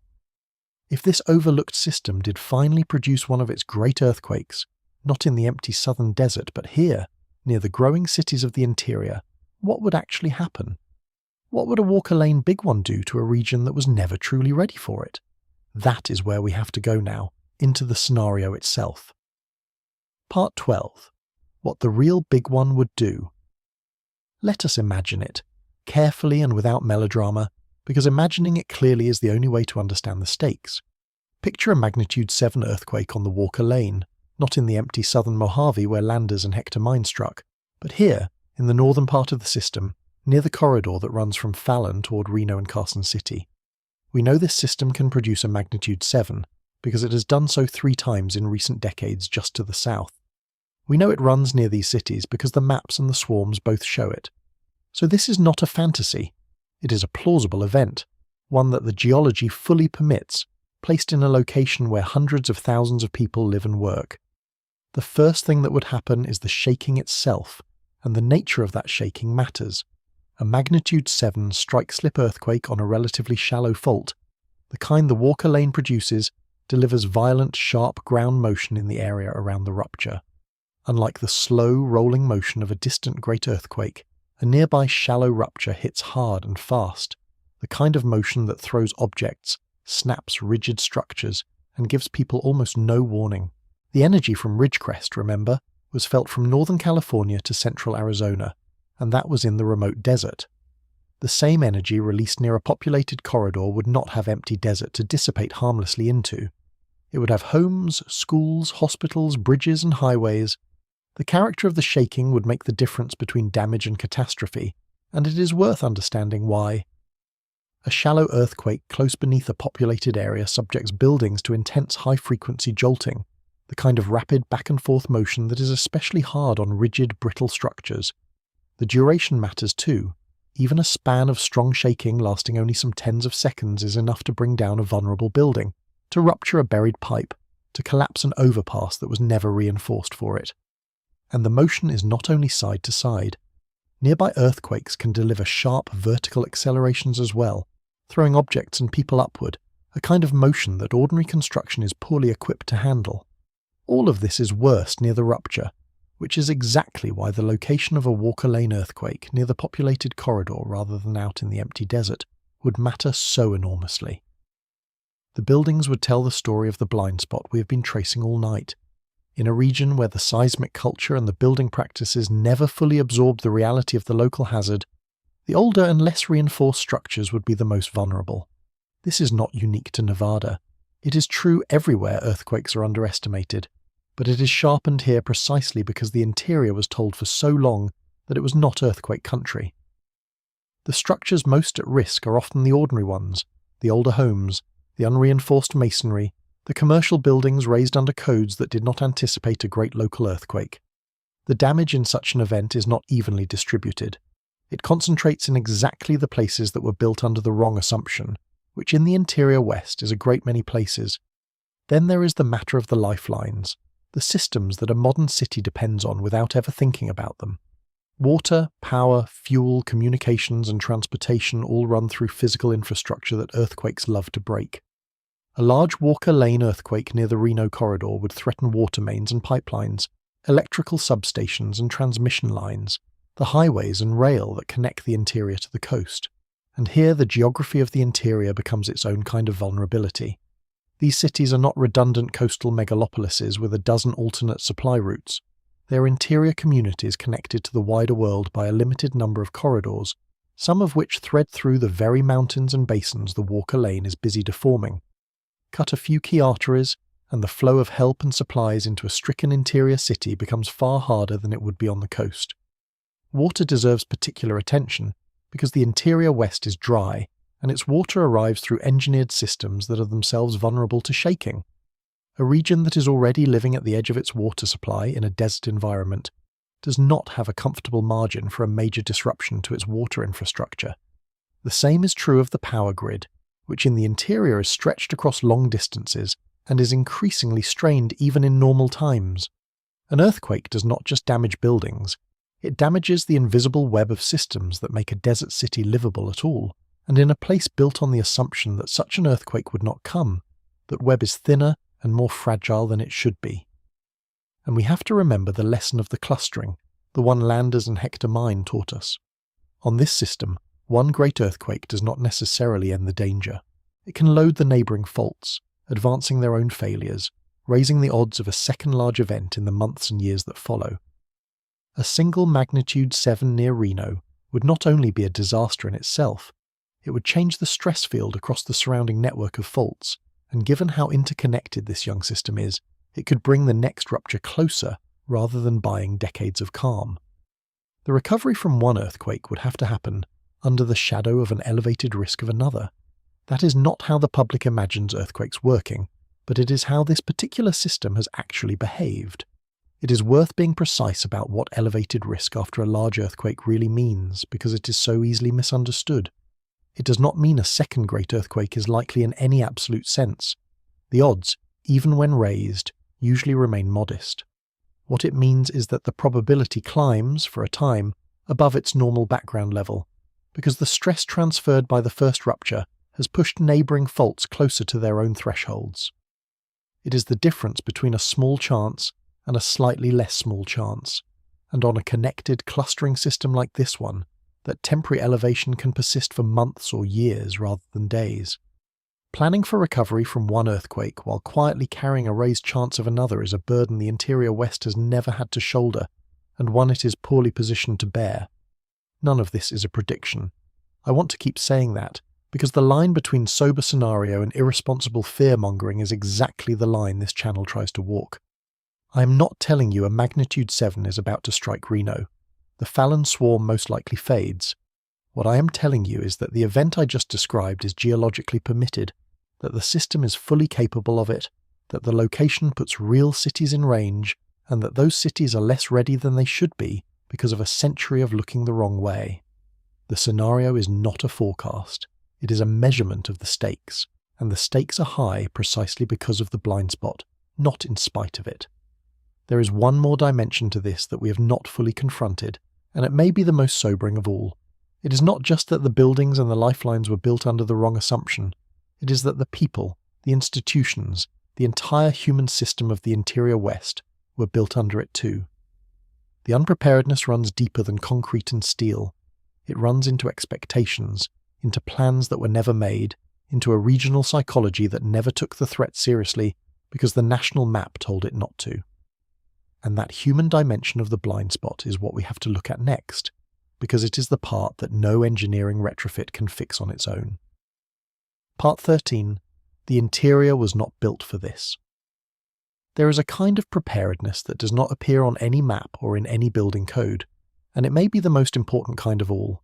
It lives in the habits of ordinary people, in whether a family keeps water and supplies, in whether a community has rehearsed what to do when the ground moves, in whether the institutions of a region, its hospitals and schools and governments, have planned in their bones for a disaster they genuinely believe could happen. This kind of preparedness is built slowly, over generations, by living with a threat until it becomes part of the culture. And it is exactly this kind of preparedness that the Interior West, through no fault of its individual residents, has largely never developed, because the entire country agreed long ago that earthquakes were a coastal problem. Compare two children, one growing up in coastal California, one growing up in the interior basins. The coastal child learns from school and from family and from the constant low hum of public awareness that the floor can move, that you drop and cover and hold on, that you keep a kit, that the big one is a question of when and not if. That knowledge is not dramatic. It is mundane, woven into the background of daily life, and that very mundanity is what makes it effective when the ground finally moves. The interior child, by contrast, grows up with no such conditioning, because the interior has been told, implicitly and explicitly, that it sits outside earthquake country. When the ground moves there, it moves on people who were never given the habits that turn panic into survival. This is the human face of the blind spot, and it cannot be fixed by engineering alone. You can retrofit a building in a season. You cannot retrofit a culture in a season. Picture what that cultural preparedness actually consists of, because it is made of small, unglamorous things. It is a family that keeps a few days of water and food without thinking of it as paranoia. It is a child who knows, automatically, to get under a sturdy table and hold on. It is a school that runs the drill every year until it is reflex, a hospital that has rehearsed operating when the power fails, a city that has decided in advance who does what when the ground moves. None of it is dramatic. All of it is the difference between a frightening day and a fatal one, and every piece of it is built slowly by a community that genuinely believes the threat is real and could arrive in its own lifetime. That belief is the foundation everything else rests on, and it is exactly the belief the interior was never given a reason to hold. The slow work of building seismic awareness, of making preparedness a habit rather than an afterthought, takes years of consistent attention, and that attention has been pointed at the coast for a century. The interior is not unprepared because its people are careless. It is unprepared because the national story about where earthquakes happen never included them, and you cannot expect people to prepare for a threat that every authoritative map and every cultural signal has quietly told them does not apply to them. The institutions reflect the same gap. Emergency planning, mutual aid agreements, hospital surge capacity, the staging of resources, all of these are shaped by where planners believe the big events will occur.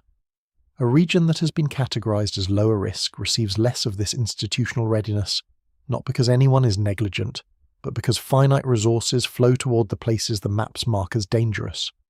So the interior West would face a great earthquake, with thinner institutional preparation layered on top of less resilient buildings and a less conditioned public, a compounding of vulnerabilities, each one rooted in the same original misdirection of attention. And the exposure is growing, not shrinking, which is what makes this urgent rather than merely interesting. The interior West has been one of the faster growing regions of the country. People and businesses have moved inland, drawn by space and cost and opportunity, building new communities across the very corridor where the Walker Lane is doing its work. Every year there is more there, more homes, more people, more infrastructure, sitting on top of the reorganizing crust. The window in which we could quietly correct the blind spot, redirect some attention and planning inland before the great earthquake rather than after, is a window that is slowly closing as the exposure climbs. The swarm beneath Fallon is a reminder arriving while there is still time to act on it. I think it is worth pausing on what it would actually take to fix this, because despair is not the goal, and despair is not warranted. The fix is not exotic, it is redirection. It is updating the mental map, both the official hazard maps and the one in the public's head, to include the interior as the serious earthquake country it has always been. It is strengthening building practices in the growing interior cities, prioritizing the retrofit of the most vulnerable older structures, and building the slow culture of preparedness that the coast already has. None of this requires a scientific breakthrough. The science is done, the faults are mapped, the slip rates are measured. What is required is attention, and attention is a choice. The reason this story matters is that the choice is still available, but only for as long as we make it before the ground forces our hand. That is the practical core of tonight, and it is a hopeful note in its own austere way. We are not helpless in the face of the Walker Lane. We are simply looking in the wrong direction, and looking is something we can change. The geology has been honest with us. It told us about itself at Landers, and again at Hector Mine, and again at Ridgecrest, and it is telling us again right now in 646 earthquakes beneath the Nevada desert. The information has always been available. The only thing missing has been our willingness to turn our heads. And turning our heads, unlike stopping an earthquake, is entirely within our power. But there is a final layer to this story, one that lifts it out of the realm of hazard maps and building codes and into something closer to wonder, and I do not want to end without it. Because the Walker Lane is not only a danger to be managed, it is also one of the most remarkable things happening anywhere on the surface of this planet, and understanding what it truly is changes the way you see not just the Nevada desert, but the ground under all of our feet. To close, we have to step back, all the way back, and look at what we are actually witnessing when the desert shakes. We have to look at the birth of a boundary and at the direction no one is looking. Part 14. The birth of a boundary. Step back now, as far back as you can, and try to see the Nevada desert not on the timescale of a human life, but on the timescale of the planet. On that scale, the boundary between the Pacific and North American plates is not a fixed thing. It is a living, shifting feature, one that has moved and reorganized many times over tens of millions of years, and one that is, right now, in the middle of another of those great reorganizations. The San Andreas, for all its fame and power, is not the permanent boundary between these two plates.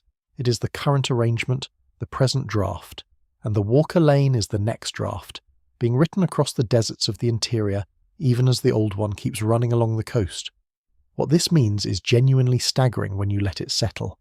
The plate boundary is trying to jump, It is attempting to abandon its old path near the coast and establish a new path far inland, and the way a planet performs that kind of migration is exactly through what we are watching, through the slow assembly of a young fault system out of a belt of scattered earthquakes, through swarms and ruptures and the gradual localization of motion onto new through-going faults. The Walker Lane is the leading edge of a continental scale change, the place where North America is, over millions of years, rearranging the seam along which it meets the Pacific. And we happen to be alive at a moment when that process is producing felt earthquakes, which means we can actually observe it, something almost no generation of humans before us could have done with the tools to understand what they were seeing. To grasp how rare this is, consider how plate boundaries usually hide from us. The making of a fault system normally unfolds over millions of years, far too slowly for any human observer to perceive, so that we can only ever read the finished result, the old scars left by processes that ended long before anyone was watching. We study the past tense of the planet almost everywhere we look. The Walker Lane is one of the precious exceptions, a place where the verb is in the present tense, where the boundary is being made fast enough and loudly enough that our instruments can record the individual steps. We are not reading a finished story here. We are watching the sentences being written, one earthquake at a time, in real time, on ground we can stand on. That is a privilege almost no one before our generation possessed, and it comes wrapped, as privileges of this kind so often do, in genuine danger. There is a strange beauty in this, and also a strange humility. The same earthquakes that threaten the cities of the interior are the birth pains of a new plate boundary, the literal sound of the continent reshaping itself, the Fallon swarm, the cross-grain ruptures, the migrating activity, all of it is the planet building something new, slowly, in real time, beneath the highways and the towns. We tend to think of the ground as the one fixed thing in our lives, the solid foundation under everything else. The Walker Lane is a reminder that the ground is not fixed at all. It is in motion, always, and in a few rare places that motion is fast enough and violent enough that we can feel the future being assembled beneath our feet. And yet the wonder does not cancel the warning. It deepens it, in a way. Because the same quality that makes the Walker Lane scientifically marvellous, its youth, its disorganization, its reorganizing nature, is exactly what makes it dangerous and hard to predict. A boundary in the act of being born does not break in tidy, scheduled, predictable ways. It breaks in cascades, like landers. It breaks across crossing faults, like Ridgecrest. It breaks in long swarms beside cities, like Mogul, like Fallon. It loads its neighbours and passes the danger from one fault to the next, like landers handing stress to Hector Mine. The marvel and the menace are the same thing seen from two angles. This is what the birth of a plate boundary looks like, and it looks like an active, unpredictable, interconnected hazard sitting beneath an unprepared population.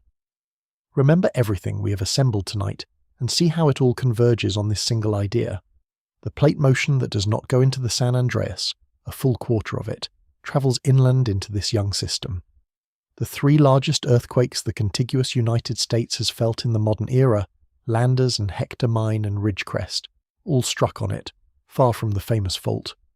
The recurrence math that should have spaced those events thousands of years apart was shattered when two of them struck 7 years and 20 kilometers apart, because the faults are connected and load one another.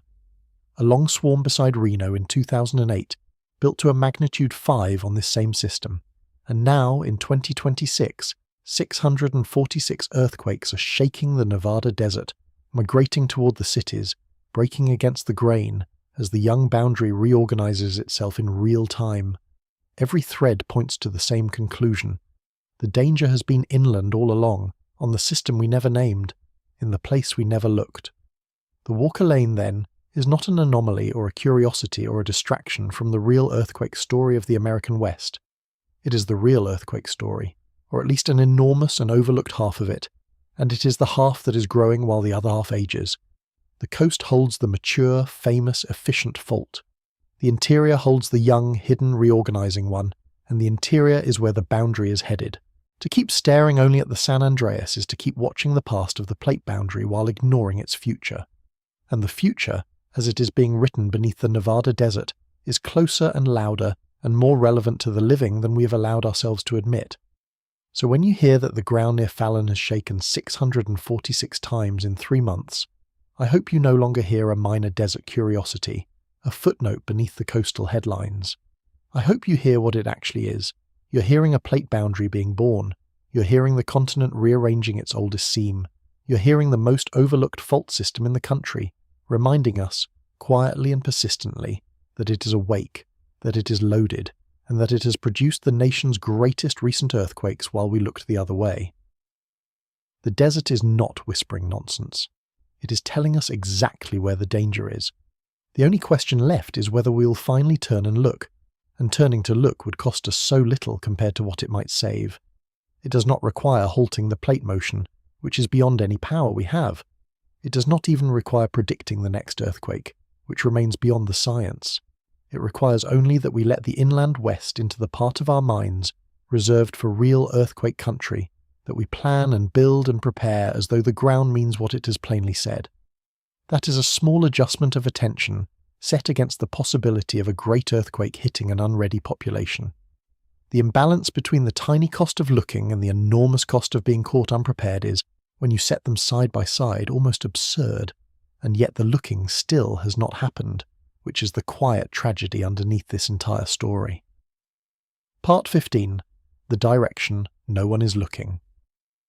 We began this evening in a stretch of Nevada desert that has shaken 646 times in 3 months, a few miles from a town most people have never heard of, in a place no national broadcast was warning anyone about, and we asked a simple, unsettling question. What if the earthquake that finally breaks the American West does not come from the fault everyone is watching, but from the one nobody is looking at? Over the last 2 hours we have followed the ground instead of the headlines, and the ground has given us an answer that is hard to argue with. The danger has been inland the whole time, on a system we never learned to name, building in the silence we mistook for safety. Think about the strangeness of our situation, laid out plainly. We can see a plate boundary being born. We have measured the quarter of the plate motion that travels inland into it. We have watched it produce the 3 largest earthquakes the contiguous United States has felt in modern memory, every one of them off the famous fault. We have seen it shatter the recurrence math by breaking twice in 7 years, one fault loading the next. We have watched it throw a magnitude 5 beneath a Nevada city, and we are watching it shake the desert again right now. And in the face of all of that knowledge, openly published, freely available, our hazard maps, our building codes, our emergency plans, and our collective imagination remain pointed at a different fault, hundreds of miles away on the coast. We have the information. We simply have not turned to face it. It is a peculiarly modern kind of failure, this knowing without seeing. In earlier centuries, ignorance of a danger could be excused by genuine lack of knowledge, by maps that had not been drawn and measurements that had not been taken. That excuse is gone, the maps are drawn, the measurements are taken, the faults are named in the literature, their slip rates published, their histories of rupture documented in detail. Everything required to understand the inland threat already exists and has existed for years. What remains missing is not a piece of data, but an act of attention, the simple, difficult choice to look at what we already know. And a danger that persists not because it is hidden, but because we decline to look at it is, in a strange way, the most preventable danger of all, because the only barrier between us and seeing it clearly is ourselves. That, in the end, is the real subject of tonight. And it is not really about geology at all. It is about attention, and about the strange ways a whole society can know something and fail to see it at the same time. There is no conspiracy here, no hidden file, no suppressed truth.